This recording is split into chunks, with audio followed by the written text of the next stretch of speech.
Hello, bonjour. My name is Pierre Duguay. I'm the Business Development Manager for Wajax ERS, providing you today from Bathurst, New Brunswick, Branch 36 for ERS in Atlantic Canada. This Bathurst branch used to be called Ace Hydraulic before, and we became an acquisition of Wajax back in 2012. So prior to the acquisition of Wajax, we were based mainly on local mining companies, and then we expanded our horizon in 2007 because of the upcoming foreclosure of the mine that was going to close. Right now, we have all the large companies in Northern Ontario, Northern Quebec mining companies, open pit mining, and Labrador, which feeds pretty well most of our business we have here. So the offerings we have here in Bathurst ERS is hydraulic repair, cylinders, pumps, components, gearboxes, pulleys, and also custom machining, fabrication, and heavy equipment reconditioning. On that note, being a proud member of having the northern mines of Northern Quebec and Labrador support us, we decided to use our expertise and our manpower that we have here to be able to expand our offerings into the cylinder exchange program off the large mining equipment. So in the cylinder offerings, we were limited in our capabilities because of the size of equipment. So in order to tackle these large mining companies, we had the upgrade equipment to be able to do the jobs of the cylinders that they have to offer. That's why we purchased this Micron Technologies 100,000 pound nut buster, which is the biggest one in the world right now and only the second one in Canada. And also the honing machine that we have, which is a 6 meter, to be able to take those cylinders apart safely, repair them, hone them, reassemble, and test them to OEM specifications. In 2020, we presented the CAPEX when we identified the cylinder exchange program as a target for us. We sized the equipment to be able to repair the biggest cylinder that Wajax can offer, which is the 5600 and the 8000, which you have out west, and the 5600s in Northern Quebec. From then on, we needed a bigger lathe. We needed a bigger nut buster, obviously, and we needed a bigger honing machine to go to fully automatic. So that's what projected that investment. Without these machines, we would not be able to tackle that big, large Northern Labrador, Northern Quebec and Ontario market.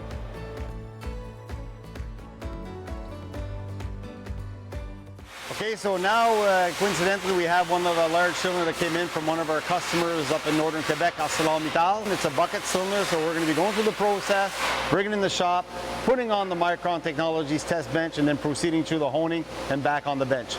Let's do it. So now what's happening is we're setting up on the Micron Technologies test bench to be able to accommodate that cylinder up there. The reason why he's not wearing gloves is it's totally touchscreen, and the dexterity is not there when you're wearing whatever glove you have there on the market right now. This is a rod support tool, so what happens is once he's all set up and he's extracting the rod of the cylinder, this is adjusted to the height and the rod cylinder moves up on that. So now he's going to take it, they're going to put it in the nut buster, they're going to secure it, they're going to jaws the vices, and the jaws, the way they're designed, is so nice. As you dial indicate, there is an actual measuring tape that's integrated in the system that tells you how much per the bore. It tells you exactly where you need to be. So what he's going to do right now, he's unlocked on his head, so the whole head of the cylinder will be able to advance. He's going to pressurize the back end of the cylinder, and he's going to break it and extract the nut and start stroking the cylinder down to be able to completely disassemble it, and after that, remove the head.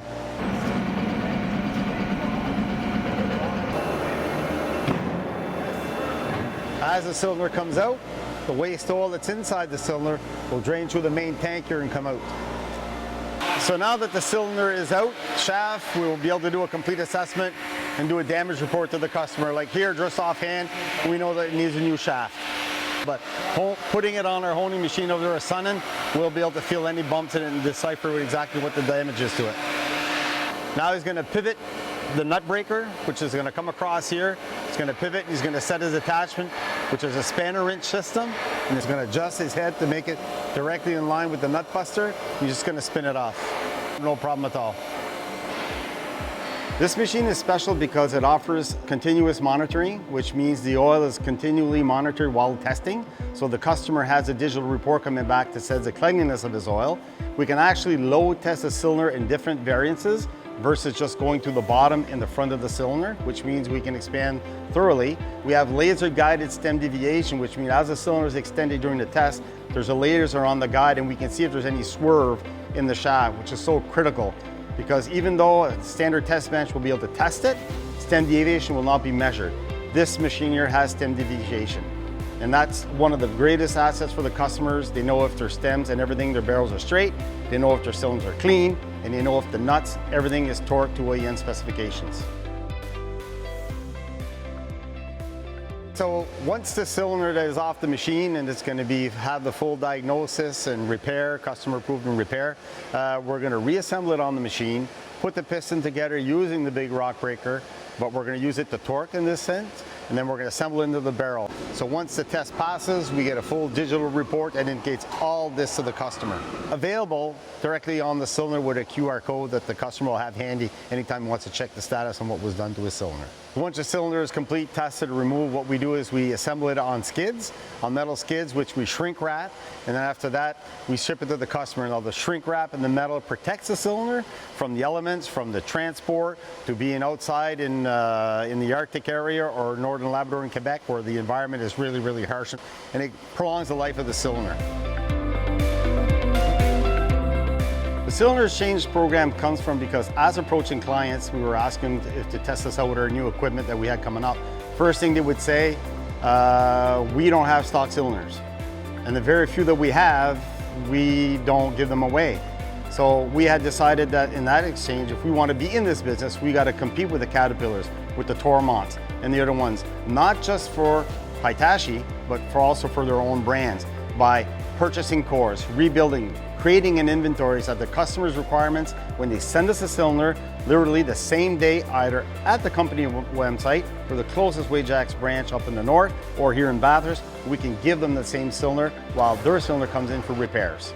Right now, what happens, many of the customers having issues with the Tormont Cat because it takes too long delivery and have to go to the US to get repaired. We're giving them the option of having the solution built, repaired in Canada, specifically in Atlantic Canada, for a faster turnaround. What keeps the clients coming back to Wajax here in Bathurst is the quality of work and what can be provided with these machines here. Like I said, it brings us to the next level. With those extra offerings that we can give them the proof and on-paper documentation that everything is done correctly speaks a lot. We receive cylinders here sometimes, even not too long ago, that the bolts are loose, the pistons are loose. That can cause havoc on the machine, on a hydraulic system. Hundreds of thousands of dollars of damage depending on the severity of the breakdown. It's important that the customer gets the cylinder back to OEM specs. We can do it with Hitachi, obviously. We can do it with Cat, we can do it with Komatsu, we can do it with every one of them. This program makes business sense because of the turnaround on the repairs that we're going to make. We can charge the exact same amount that we used to do, but at a faster rate because of the time of the machine. An example, we honed the Letourneau barrel the other day, which usually takes 6 or 8 hours. It took us 40 minutes and the barrel was loaded. It took, for a Hitachi cylinder from Newmont Porcupine Mine in Northern Timmins, it took us like 8 hours to retorque the nuts. It took us 20 minutes with this machine. So time is money, and you factor, we don't change our sell price to the customer. We just increase our margins. Being a private company prior to 2012, we were limited financially, but we were very proficient on safety and upgrading our equipment. The acquisition of Wajax, like I mentioned, it was for us an opportunity to see the continued growth of the company by acquisition of equipment, the sales force, a large sales force for Wajax, which supports us. It's like I mentioned, 80% of our work comes from outside Atlantic Canada, and that's something we never had before, when maybe pretty well everything was in Atlantic Canada. The projection for the CEP, we did an estimate of, when you look at the current other OEMs and Hitachi, there's a market of roughly $50 million in Eastern Canada per year in hydraulic cylinder repair. That includes the Komatsus, the Letourneaus, the Hitachis, the Caterpillars, and so forth. And we look at tapping into that market, and to be able to tap into that market and to grow the CEP even bigger, we needed to start with the base of getting these machines in, which we got. This one comes from South Africa, it was commissioned this February, and the Honing machine come from the US, and so did the large lathe. Right now we have ArcelorMittal and Rio Tinto sending us work. We have Glencore Raglan sending us work. And as the customers are going to start going in and then officially joining the CEP, that's where we're going to see the growth. That's when we're going to hire extra personnel, and that's what we're going to need, as per the program in 2024, is to move into a bigger facility to be able to sustain that work. What we need right now for the next level is, as the CEP begins full tilt, we are going to need a bigger infrastructure to be able to sustain that business, because they have hundreds and hundreds of pieces of equipment. And if they decide to support us 100%, we have the labor workforce in Bathurst, There's a potential here in the market for qualified technicians. It might be a space issue that we forecast in 2024, but if it forecasted it before because of the influx of work, well, that's a good thing to have. That's a good problem to have. The ultimate goal is to have a cylinder exchange program, east-west, provided by Prince George, British Columbia, and Bathurst, New Brunswick, and be able to combine all their efforts for all the cylinder repairs in Canada. Not just Hitachi. Is what we're doing here is we're tackling our competitors' markets. We're even less expensive than them, up to 25%, example on the Tormont cats. Let's just say the CEP really goes in full tilt, and then the demand is better. What we'd have to do is replicate this machine, but not on an assembly and disassembly, but strictly disassembly. So we'll have 2 machines disassembling, but only 1 assembling, disassembling, and testing. Reduces the cost, increases the productivity. But like I said a couple times today already, it would be a nice problem to have. And I'm confident we're going to have that problem.